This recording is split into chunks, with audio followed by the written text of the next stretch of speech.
Target salute guys, आज हम करने जा रहे हैं फ्रेंच रेवोल्यूशन का लास्ट पार्ट। अभी तक हमने बहुत ही अच्छी स्टोरी बिल्डअप देख ली, काफी कुछ देख लिया। नेपोलियन जो है वो सीन में आ गए थे और अब हम आगे की स्टोरी डिस्कस करने वाले हैं और वहां की सोशल सिचुएशन को और अच्छे से समझने वाले हैं। तो हमेशा की तरह एकदम सिंपल रखते हुए स्टार्ट करते हैं और इसको फटाफट कंप्लीट कर लेते हैं। Let's start. अभी तक हमने स्टोरी में काफी कुछ मेन के एंगल से देख लिया था। आपको भी मालूम है कि वहां की जो सोसाइटी है वो विमेन को उतनी इंपॉर्टेंस नहीं दे रही थी और उनको काफी स्ट्रगल करना पड़ रहा था। तो अब चीजों को जरा सा विमेन के पर्सपेक्टिव से देख लेते हैं। जब ये सारी चीजें स्टार्ट हुई ना फ्रेंच सोसाइटी में, तो women became very active participants in all events. ऐसा क्यों हुआ? क्योंकि उनको लगा कि अगर वो एक्टिवली पार्टिसिपेट करेंगी इस रेवोल्यूशन के इवेंट्स में, तो जो रेवोल्यूशनरी गवर्नमेंट है वो उनको शायद प्रेशराइज कर पाए कि विमेन की लाइफ को इम्प्रूव करने के लिए आप नए लॉज लेके आओ। अब जो भी नई गवर्नमेंट्स बनेंगी उसमें विमेन को भी वो लोग इंपॉर्टेंस दें। मैक्सिमम विमेन जो थर्ड एस्टेट की थी, आपको याद होगा हमने जो 3 एस्टेट्स थे वो पढ़े थे पहले के पार्ट्स में, तो जो मैक्सिमम विमेन थी जो थर्ड एस्टेट की थी, they had to work for a living. उनकी लाइफ कोई बहुत ऐशो आराम वाली नहीं थी, उनको काम करना पड़ता था और जनरली वो सीमस्ट्रेस की तरह काम करती थी। मतलब लोगों के लिए सिलाई बुनाई ये सब करती थी, या फ्लावर्स बेचती थी, फ्रूट्स वेजिटेबल्स बेचती थी मार्केट में, या फिर दूसरों के घरों में जो ज्यादा प्रॉस्परस लोग थे उनके घर में डोमेस्टिक सर्वेंट्स की तरह काम करती थी। मैक्सिमम वुमेन के पास एजुकेशन या जॉब ट्रेनिंग का एक्सेस नहीं होता था। सिर्फ जो नोबल्स या जो अमीर लोग थे, वेल्दियर लोग थे, उनकी डॉटर्स जो है वो कॉन्वेंट में पढ़ सकती थी और उसके बाद उनकी फैमिलीज जो है वो उनकी मैरिज अरेंज कर देती थी। तो मतलब जो अमीर लोग हैं वो अपनी बेटियों को पहले कॉन्वेंट में पढ़ाते थे और जैसे ही पढ़ाई कंप्लीट हुई तुरंत उनकी शादी अरेंज करके उनकी शादी कर दी जाती थी। और जो गरीब लोग थे उनकी बेटियों को पढ़ना अलाउड नहीं था। They could not afford to send their daughters to convents. तो जितनी भी ये वर्किंग वुमेन थी उनको अपनी फैमिलीज का भी ध्यान रखना पड़ता था, कुकिंग करनी पड़ती थी, पानी लेके आना पड़ता था, उनको ब्रेड के लिए भी लाइन लगानी पड़ती थी। आप पढ़ चुके हो, पहले के पार्ट्स में हमने देखा था कि बेकरीज के सामने लॉन्ग लाइंस लगती थी क्योंकि खाने की प्रॉब्लम हो गई थी, रैशनिंग हो रही थी। तो ब्रेड के लिए भी लाइन लगानी पड़ती थी, खाना घर ले जाने के लिए, और बच्चों का भी ध्यान रखना पड़ता था। इन सब के साथ साथ उनको काम भी करना पड़ता था और उनकी जो वेजेस थी वो मेन से कम थी। अगर सेम काम मेन कर रहे हैं और विमेन कर रहे हैं तो विमेन को कम पैसे दिए जाते थे। तो इन सब से तो आपको मालूम पड़ ही रहा है कि जो विमेन की हालत थी फ्रांस में वो अच्छी नहीं थी। इसके चक्कर में विमेन ने अपने खुद के पॉलिटिकल क्लब स्टार्ट किए, न्यूज़पेपर स्टार्ट किए कि हो सकता है आगे फ्यूचर में उनकी सिचुएशन इंप्रूव हो जाए। तो 60 विमेन्स क्लब जो है वो फ्रांस के अलग अलग सिटीज में आ गए, जिसमें से society of revolutionary and Republican women जो था ये सबसे फेमस क्लब था। ये सारे जो पॉलिटिकल क्लब्स थे इनकी मेन डिमांड थी कि women should also enjoy the same political rights as men. उनको भी वो पॉलिटिकल राइट्स चाहिए थे, जो पॉलिटिकल सिनेरियो है उसमें उनको रिकॉग्निशन चाहिए था। 1791 में जो कॉन्स्टिट्यूशन आया था आपको याद ही होगा, जो किंग लुई 16 ने भी साइन किया था, उसमें विमेन काफी डिसअपॉइंट हुई थी क्योंकि उसमें उनको पैसिव सिटीजन बना दिया गया था। अगर आपको याद होगा तो उसमें women were not allowed to vote, उनका कोई भी पॉलिटिकल रोल नहीं था। तो विमेन जो है वो 3 चीजें डिमांड कर रही थी। They demanded the right to vote, they demanded to be elected to the assembly and to hold political office. उनको वोटिंग राइट्स चाहिए थे, उनको ये राइट चाहिए था कि एक विमेन भी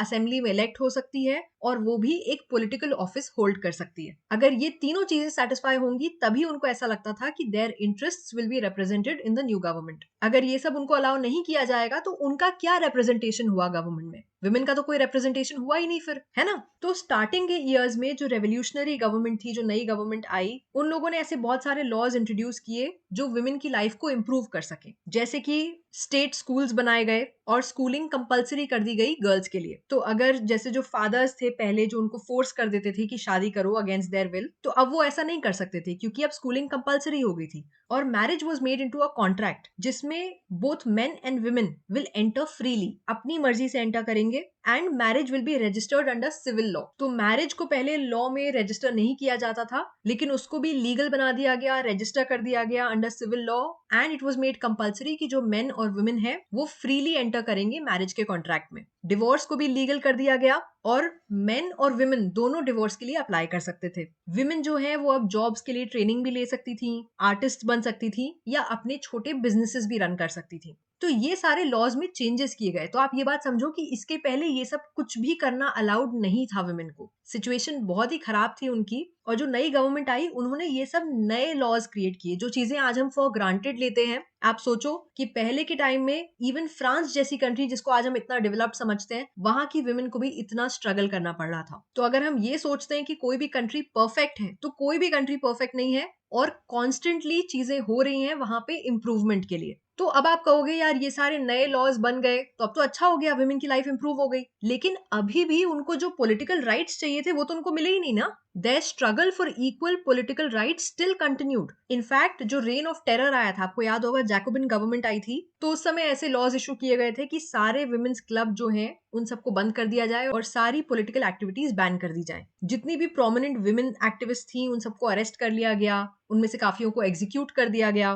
तो चीजें सॉल्व नहीं हो रही थी ऑन द पॉलिटिकल फ्रंट। थोड़ी बहुत उनकी लाइफ इंप्रूव करने के लिए लॉज आ गए थे, बट पॉलिटिकल राइट्स उनको अभी भी नहीं दिए जा रहे थे। और इनफैक्ट ये जो स्ट्रगल है पॉलिटिकल राइट्स ऑब्टेन करने की, ये अगले 200 साल तक चली। कैन यू इमेजिन, ये जो वुमेन की मूवमेंट थी for voting rights and for equal wages, this continued for the next 200 years. और ये सिर्फ फ्रांस में ही नहीं था, ये पूरे वर्ल्ड में हुआ, यूएस में भी हुआ, यूरोप की दूसरी कंट्रीज में भी हुआ, and it became an international suffrage movement. Suffrage movement मतलब जब आप वोटिंग राइट्स के लिए मूवमेंट कर रहे होते हो तो उसको कहते हैं सफरेज मूवमेंट। तो लेट 19th और अर्ली 20th सेंचुरी में पूरे वर्ल्ड में ये मूवमेंट हो रहा था, और मैक्सिमम कंट्रीज ऐसी थी जहां पे वुमेन को वोटिंग राइट्स नहीं थे। फाइनली अब आप पूछोगे कि फ्रांस की वुमेन को वोटिंग राइट कब मिले, तो वो मिले 1946 में। 1946 में the women in France finally got the right to vote. और सोचो 1947 में जब इंडिया आजाद हुआ था तो इंडियन वुमेन को भी राइट था वोटिंग का। तो हमारे दिमाग में ये जो इमेज होती है कि ये वेस्टर्न कंट्रीज बहुत ज्यादा हमसे एडवांस्ड है, ऐसा कुछ भी नहीं है। इंडिया को फ्रीडम मिला 1947 में, तो 1947 से Indian women had the right to vote. और फ्रांस जो हम सो कॉल्ड इतना एडवांस समझते हैं, वहां की women got the right to vote finally in 1946। तो अपना देश बढ़िया है, बहुत तरक्की कर रहा है, और अभी हमें और बहुत तरक्की करनी बाकी है। साथ मिलके करेंगे, क्यों? तो आइए आगे पढ़ते हैं एक रेवोल्यूशनरी वुमेन के बारे में जिनका नाम था ओलिम्प द गूश। ओलिम्प द गूश एक ऐसी वुमेन थी जो फ्रांस के पॉलिटिकल सिनेरियो में बहुत ही एक्टिव थी। इन्होंने बहुत प्रोटेस्ट करी फॉर वुमेन्स राइट्स, जो उस समय का कॉन्स्टिट्यूशन था। और आपको याद होगा हमने डिस्कस किया था the declaration of rights of man and citizen, जिसमें वुमेन को बेसिक राइट्स नहीं दिए गए थे। तो उस सब के अगेंस्ट इन्होंने प्रोटेस्ट करी थी। 1791 में इन्होंने declaration of the rights of women and citizen लिखा था, जो इन्होंने एड्रेस किया था क्वीन को और नेशनल असेंबली को। और इन्होंने ये डिमांड करी थी कि declaration of the rights of women and citizen को भी लागू किया जाए। 1793 में ओलिम्प द गूश ने जैकोबिन गवर्नमेंट को क्रिटिसाइज किया था क्योंकि उन्होंने वुमेन्स क्लब फोर्सिबली बंद करवा दिए थे। तो आपको भी मालूम है जैकोबिन ने क्या किया होगा, उन्होंने उसको अरेस्ट करवा दिया, उसको ट्रीजन के साथ चार्ज किया गया और फाइनली उनको एग्जीक्यूट कर दिया गया। तो इस तरह से हमने देख लिया कि किस तरह फ्रांस की विमेन को काफी ज्यादा स्ट्रगल करना पड़ा। रेवोल्यूशन के टाइम पे जो विमेन थी उनका अपना रेवोल्यूशन चल रहा था सोसाइटी में एक इक्वल स्टेटस पाने के लिए। अब हम बात करते हैं एक और दूसरी सोशल प्रॉब्लम की, स्लेवरी। आपको भी मालूम है हम कब से डिस्कस कर रहे हैं कि जो जैकोबिन गवर्नमेंट थी उसने बहुत सारे बुरे काम किए थे, लेकिन एक बहुत अच्छा काम किया था जैकोबिन गवर्नमेंट ने। उन्होंने स्लेवरी जो है वो अबॉलिश कर दी थी फ्रेंच कॉलोनीज में। ये बात आपको मालूम है कि पहले के टाइम में बहुत सारी जो कंट्रीज थी वो दूसरी कंट्रीज में जाके कॉलोनीज बनाती थी, उनपे राज करती थी। एक तो ब्रिटिश गवर्नमेंट थी, आपको मालूम है ब्रिटिशर्स थे जो दूसरी कंट्रीज जाके कॉलोनीज बनाते थे। दूसरे ये फ्रेंच भी थे, ये भी बहुत सारी कंट्रीज जाके कॉलोनीज बनाते थे। इनकी जो काफी सारी कॉलोनीज थी वो कैरेबियन रीजन में थी। ये आइलैंड रीजन्स हैं कैरेबियन, जहाँ पे मार्टिनिक, ग्वादेलूप और सैन डोमिंगो, ये सारी जो थी ये फ्रेंच कॉलोनीज थी। और they were important suppliers of commodities like tobacco, indigo, sugar, coffee. इन सब आइलैंड्स में ये प्लांटेशंस होते थे। लेकिन जो यूरोपियंस थे वो ऐसे डिस्टेंट अनफेमिलियर लैंड्स में जाके काम नहीं करना चाहते थे। एक तो ये यूरोप से बहुत दूर भी था, प्लस उनको लगा पता नहीं अनजान जगह है, हम नहीं जाना चाहते। तो इन प्लांटेशंस में शॉर्टेज ऑफ लेबर हो रहा था, तो अब लेबर कहाँ से लाएंगे? तो इन लोगों ने क्या किया, एक ट्रायंगुलर स्लेव ट्रेड कर दिया यूरोप, अफ्रीका और अमेरिका के बीच में। जो स्लेव ट्रेड है वो 17th सेंचुरी में स्टार्ट हुआ था। फ्रेंच मर्चेंट्स जो थे वो बोर्डो और नांतेस, ये एक्चुअली कोस्टल सिटीज हैं फ्रांस की। तो बोर्डो या नांतेस से फ्रेंच मर्चेंट सेल स्टार्ट करते थे, अफ्रीकन कोस्ट तक जाते थे, वहां पे स्लेव्स खरीदते थे लोकल चीफटेन्स से। वहां के जो किंग्स थे, जो लोकल हेड्स थे, वो लोग स्लेव्स बेचते थे। तो ये यूरोपियंस वहां जाके स्लेव्स खरीदते थे और 3 महीने की लंबी जर्नी करते थे शिप से पूरी अटलांटिक ओशन क्रॉस करके करेबियन पहुंचने के लिए। और इन स्लेव्स को भी एकदम कमोडिटी की तरह ट्रीट किया जाता था, मतलब इन पे ब्रांड लगता था, ये ब्रांडेड थे और इनको शैकल्स में रखा जाता था। तो अलग अलग ब्रांड के स्लेव्स होते थे और इनको शैकल्स में बांधा जाता था और टाइटली पैक करके शिप्स में तब इनको ले जाया जाता था प्लांटेशंस में काम करने के लिए। वहां पे जाके जो प्लांटेशन ओनर्स होते थे उनको इनको बेच दिया जाता था। तो आप सोच सकते हो कितना, मतलब कितना ज्यादा गलत करते थे। अब यूरोपियन मार्केट में क्या हो रहा था, जो नॉर्मल लोग हैं उनको तो ये सब मालूम नहीं था कि ये मर्चेंट्स क्या कर रहे हैं और स्लेवरी क्या हो रही है, और मालूम भी था तो उनको कोई फर्क नहीं पड़ रहा था। उनको तो भाई शुगर, कॉफी, इंडिगो, इन सब की डिमांड बढ़ती जा रही थी यूरोप में, तो वो डिमांड को सप्लाई करने के लिए इनको लेबर चाहिए था और वो लेबर आ रहा था स्लेव ट्रेड से। By exploiting the slave labour they could meet the growing demand in the European market. और इस पूरे प्रोसेस में जो फ्रांस की ये जो पोर्ट सिटीज हैं जैसे कि बोर्डो या नांतेस, ये जो है ये इकोनॉमिकली प्रॉस्परस हो गई, क्योंकि अगर आपको स्लेव ट्रेड और ये सब करने जाना है तो आपको इन्हीं पोर्ट से निकलना पड़ेगा। तो अल्टीमेटली यहाँ पैसे बनने लग गए थे। तो पूरी जो 18th सेंचुरी है, 17th सेंचुरी में स्लेव ट्रेड स्टार्ट हुआ था। पूरी 18th सेंचुरी में, सेंचुरी मतलब बहुत लंबा टाइम होता है, 100 साल, तो पूरी 18th सेंचुरी में कोई इस बारे में बात नहीं कर रहा था। स्लेवरी वॉज ओके, कोई उसको क्रिटिसाइज नहीं कर रहा था। मतलब थोड़े बहुत लोग बात करते थे लेकिन इस पे कोई भी एक्शन नहीं लिया जा रहा था। जो नेशनल असेंबली थी वो लॉन्ग डिबेट्स होल्ड करती थी कि राइट्स ऑफ मैन जो है वो क्या सारे फ्रेंच सब्जेक्ट्स को देना चाहिए, मतलब जो कॉलोनीज में भी जो हमारे लोग हैं, जो फ्रेंच कॉलोनीज हैं वहां के जो लोग हैं, क्या उनको भी राइट्स ऑफ मैन देना चाहिए क्या? क्योंकि आपको भी मालूम है declaration of rights of man उसी टाइम के अराउंड फ्रांस में आया था। तो अब ये लोग सोचने लग गए कि ये सिर्फ हमारे सिटीजन के लिए वैलिड है या फिर जिन जगहों को हमने कॉलोनी बनाई है वहां के लोगों के लिए भी ये वैलिड है। तो इस पर डिबेट ये लोग करते थे लेकिन कोई भी लॉ पास नहीं हुआ, क्योंकि गवर्नमेंट को ये डर था कि अगर वो कोई लॉ पास कर देंगे तो जो बड़े बड़े बिजनेसमैन हैं जिनकी इनकम स्लेव ट्रेड पे डिपेंड करती है वो इसको अपोज करेंगे। फाइनली जो कन्वेंशन है, आपको याद है एक कन्वेंशन बना था, एक असेंबली इलेक्ट हुई थी जिसका नाम था द कन्वेंशन। 1794 में कन्वेंशन ने ऐसा लॉ पास किया to free all slaves in the French overseas possessions. तो 1794 में ऐसा लॉ पास हुआ कि सारे स्लेव्स को फ्री कर दिया जाए, वो सारे स्लेव्स जो भी फ्रांस के अंडर में आते हैं। लेकिन ये एक बहुत ही शॉर्ट टर्म मेजर था, ये सिर्फ 10 साल तक रहा, क्योंकि 10 साल बाद नेपोलियन ने ये वापस रीइंट्रोड्यूस कर दिया, स्लेवरी को रीइंट्रोड्यूस कर दिया। और जितने भी प्लांटेशन ओनर्स हैं उनको ऐसा लगने लग गया कि भाई ये तो हमारा हक है। अफ्रीका से सो कॉल्ड नीग्रोज, ये लोग नीग्रोज वर्ड यूज करते थे, तो अफ्रीका से नीग्रोज को लाके उनको स्लेव बनाना अपने इकोनॉमिक इंटरेस्ट के लिए, ऐसा करना उनको लगने लग गया था कि उनका हक है। फाइनली 1848 में जाके स्लेवरी फ्रेंच कॉलोनी से अबॉलिश हुई। नीग्रोज, मैं आपको फिर से बता दूं, एक ऐसा टर्म है जो अफ्रीका के इंडिजिनस लोग, जो वहीं के लोग हैं, जो साउथ ऑफ सहारा, सहारा जो डेजर्ट है उसके साउथ एरिया में जो लोग रहते थे अफ्रीकन्स, उनके लिए यूज किया जाता था। But it is a derogatory term, ये एक गंदा टर्म है जो नहीं यूज करना चाहिए और आज के टाइम में ये बिल्कुल भी यूज नहीं किया जाता है। अब यहीं पे आपको एक और वर्ड बता दें, इमेंसिपेशन। इमेंसिपेशन का मतलब होता है किसी को फ्री करना, किसी को आजाद करना। अब हम ये वर्ड क्यों समझ रहे हैं? ये वर्ड हम इसलिए समझ रहे हैं क्योंकि आपको ये पिक्चर दिख रही होगी। ये पिक्चर जो है, this was made as a symbol of emancipation of slaves, मतलब स्लेव्स को आजाद करने के एक्ट को डिपिक्ट करने के लिए ये पिक्चर बनाई गई थी। 1794 में ये प्रिंट हुई थी। लेकिन इस पिक्चर में ना बहुत सारी प्रॉब्लम्स हैं। उनके हिसाब से तो वो अच्छा काम कर रहे हैं, लेकिन आइए हम देखते हैं कि इसमें प्रॉब्लम क्या है। इस पिक्चर में आपको ऊपर की तरफ फ्रांस का जो ट्राई कलर फ्लैग है वो दिख रहा होगा और उसमें स्लोगन लिखा हुआ है the rights of man. French में लिखा हुआ है लेकिन लिखा है द राइट्स ऑफ मैन, ये तो ठीक है। और नीचे जो इंस्क्रिप्शन लिखा हुआ है ला लिबर्टे दे कॉलोन, इसका मतलब द फ्रीडम ऑफ द अनफ्री, जो कॉलोनीज हैं जो फ्री नहीं है उनका फ्रीडम। यहां तक तो ठीक है। फिर आप देखोगे एक फ्रेंच वुमन है जो यूरोपियन कपड़े लेके आ रही है in order to civilize the African and American Indian slaves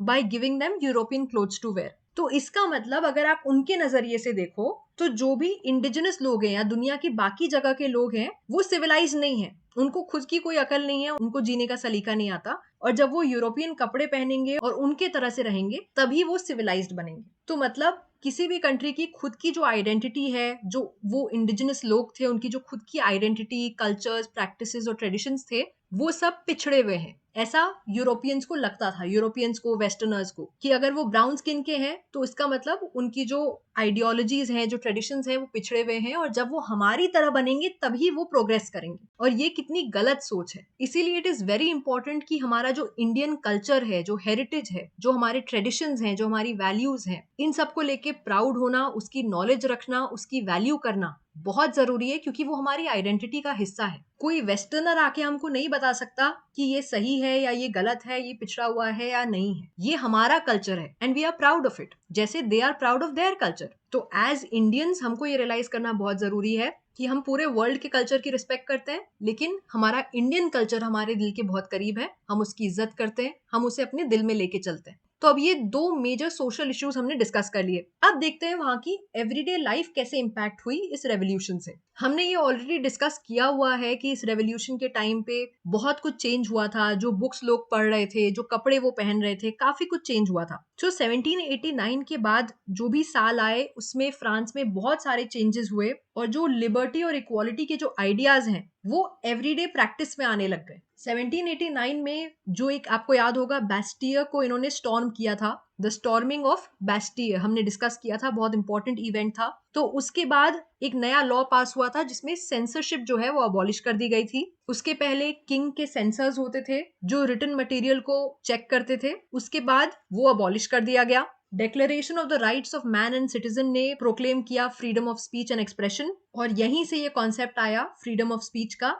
लेकिन यहाँ पे अगेन फिर से ये बात ध्यान रखने वाली है कि जब हम फ्रीडम ऑफ स्पीच की बात करते हैं तो आज के जमाने में उसको बहुत ज्यादा मिस यूज किया जाता है। कुछ भी बोल देते हैं और फिर हम कहते हैं फ्रीडम ऑफ स्पीच। ये गलत चीज है, because we need to realise कि जहां आपका फ्रीडम खत्म होता है वहां किसी और का फ्रीडम स्टार्ट होता है। तो आप कुछ भी नहीं बोल सकते under freedom of speech and expression. तो इसीलिए फ्रीडम हमेशा ड्यूटीज और रिस्पॉन्सिबिलिटीज के साथ आता है। चाहे आप वर्ल्ड का कोई भी कॉन्स्टिट्यूशन कंसिडर कर लो, freedom always comes with duties. तो इससे हमें समझ में आ गया कि जो freedom of speech and expression का जो आइडिया है वो declaration of the rights of man and citizen से आया, फ्रांस से आया। Newspapers, pamphlets, books, printed pictures, ये सब जो है फ्रांस में आने लग गए। कंट्री साइड, इवन जो विलेजेस थे वहां भी पहुंचने लग गए। लोग अपनी बात कहने लग गए। लोगों में कल्चरल अवेयरनेस आने लग गई कि वर्ल्ड में क्या चल रहा है, कंट्री में क्या चल रहा है, और लोग जो है वो लिबर्टी और जस्टिस के आइडियाज से आइडेंटिफाई करने लग गए। तो इस तरह से फ्रांस की जो है एवरीडे लाइफ चेंज हो गई आफ्टर 1789।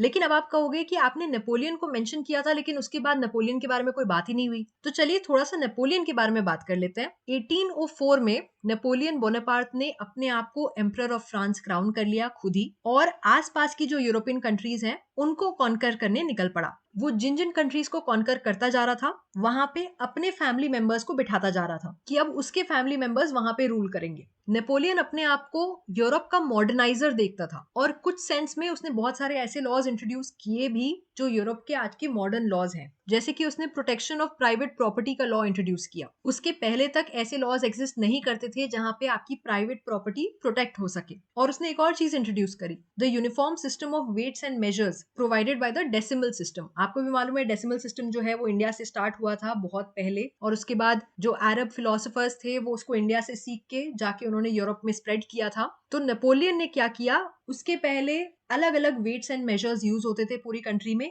इसने एक यूनिफॉर्म सिस्टम इंट्रोड्यूस कर दिया कि हर जगह डेसिमल सिस्टम वाला he waits and measures follow किया जाएगा। स्टार्टिंग में बहुत सारे लोगों को लगा कि नेपोलियन जो है ये एक लिबरेटर है, ये लोगों के लिए फ्रीडम लेके आएगा। लेकिन कुछ टाइम बाद हर जगह लोग नेपोलियन को और उसकी आर्मी को एक इन्वेडिंग फोर्स देखने लग गए कि नेपोलियन जहां भी जाता था वहां उस कंट्री को इन्वेड करके वहां पे अपने लोगों को बिठाने लग जा रहा था। उसको फाइनली वाटरलू में डिफीट किया गया in the battle of Waterloo, बहुत फेमस है ये 1815 में। लेकिन नेपोलियन के भी जितने सारे आइडियाज थे, मैक्सिमम आइडियाज में ही carried liberty in those ideas. Napoleon की ही वजह से ये जो आइडिया ऑफ लिबर्टी है और ये जो मॉडर्न लॉज है ये यूरोप के दूसरे पार्ट्स में भी पहुंच पाए, और इनका इम्पैक्ट बहुत टाइम तक रहा, even after Napoleon had left. तो इस फ्रेंच रेवोल्यूशन में सबसे इंपॉर्टेंट आइडियाज जो निकल के आए वो थे लिबर्टी के और डेमोक्रेटिक राइट्स के। ये फ्रांस से बाकी यूरोप में भी फैले ड्यूरिंग द 19th सेंचुरी, जहां पे फ्यूडल सिस्टम्स को फिर अबॉलिश कर दिया गया, और जो पूरे वर्ल्ड की कॉलोनीज थी वहां पे भी धीरे धीरे ये आइडियाज स्प्रेड हो रहे थे, और हर कंट्री ने इन आइडियाज को लेके अपने तरीके से अपनी नेशनल मूवमेंट करी, अपनी नेशनल स्ट्रगल करी फॉर फ्रीडम। इसी के साथ हमने ये चैप्टर पूरी तरह से कंप्लीट कर लिया है। आई होप आपको फ्रेंच रेवोल्यूशन बहुत ही अच्छे से एकदम स्टोरी फॉर्मेट में समझ में आ गया होगा, बहुत सारा नया पर्सपेक्टिव मिला होगा, बहुत कुछ नया मालूम पड़ा होगा, and I hope you will do great in your exams. इतना अच्छा पढ़ने के बाद भी अभी तक सब्सक्राइब नहीं किया है तो यार कब करोगे? फटाफट सब्सक्राइब कर दो, वीडियो को लाइक करो। I will see you guys next time. तब तक के लिए take care and keep it simple. Bye bye.